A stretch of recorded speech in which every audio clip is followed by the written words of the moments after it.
Hello everybody. Today I'm going to take a look and review the JBL Charge 2 speaker, which I have here. First I want to take a look at the box. As you can see, this is the JBL Charge 2 Plus model.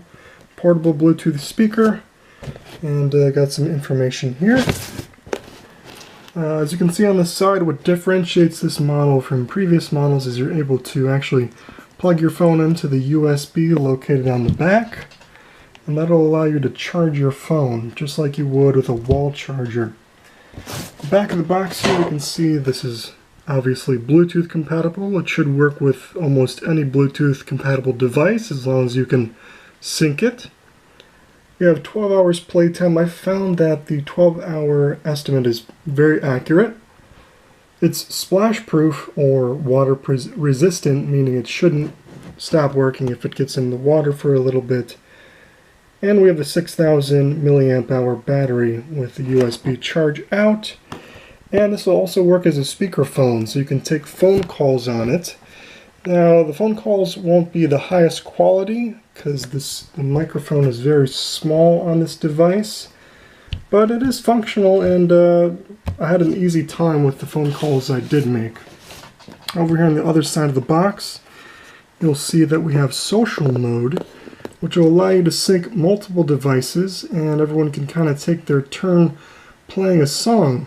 You can also apparently set up multiple speakers, so if you have more than one of these you can link them together and kind of get a surround sound effect, but I have not personally tested that.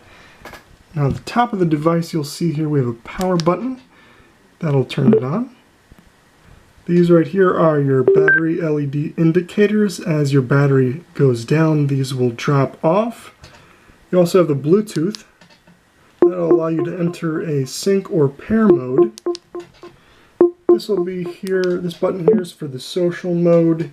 This will allow you to answer or hang up phone calls, and like I said earlier, this is the microphone that you would talk into. So we have the JBL logo here on the front. You can see this is a round design, which might look aesthetically pleasing, but it's not as practical as you might think. Now, most of the sound on this speaker comes from the front, less so on the back.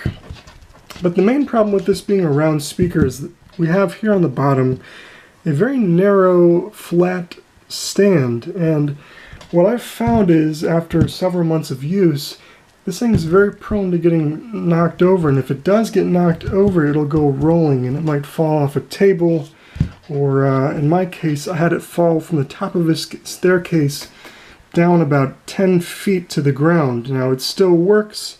There was no problem. There was some cosmetic damage here on the side. It got kind of chipped.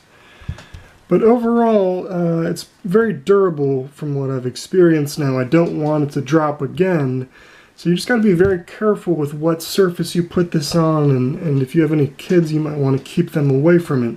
As far as the setup goes, it's pretty straightforward. If you've synced any other Bluetooth devices to your phone or computer, just open up your Bluetooth preferences, make yourself discoverable, turn this device on, turn the Bluetooth on, and it should show up as JBL Charge 2 Plus or whatever model you happen to have.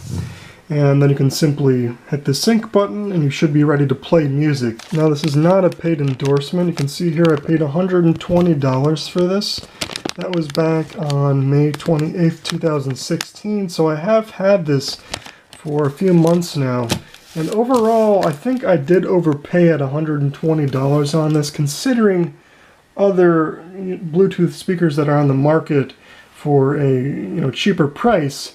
That being said, I'm not disappointed, but I'm not blown away by this. I mean, it's got great battery life. I like charging my phone. It's very loud. That being said, it's not the best for vocal type work, or if you're going to use this, I sometimes will sync my computer up to my TV over here to watch Netflix because it needs an external speaker for HDMI out. And it's not very good for vocals. Now, if you like bass-heavy music, dubstep, hip-hop, that kind of thing, this is going to be right up your alley. But if you're wanting to listen to podcasts or something that requires more of the higher end sounds, it's going to be a little bit less geared towards that. I've noticed that the lowest volume on this device is still very loud. So it's not the worst speaker in the world. You can still hear things, but it's going to be pretty loud. So that's, depending on what you're looking for, that's what it is. So if you guys have any questions about the device, leave them down below in the comments, and I'll get back to you as soon as possible. I try to check my comments every day. And if you have any questions about the technical specifications, or let me know what you thought about this speaker in the description, or a speaker that you prefer, I'd love to hear about it. But thanks for watching. Once again, this is Dan here with Mandorin. Hope you have a great day. Bye-bye.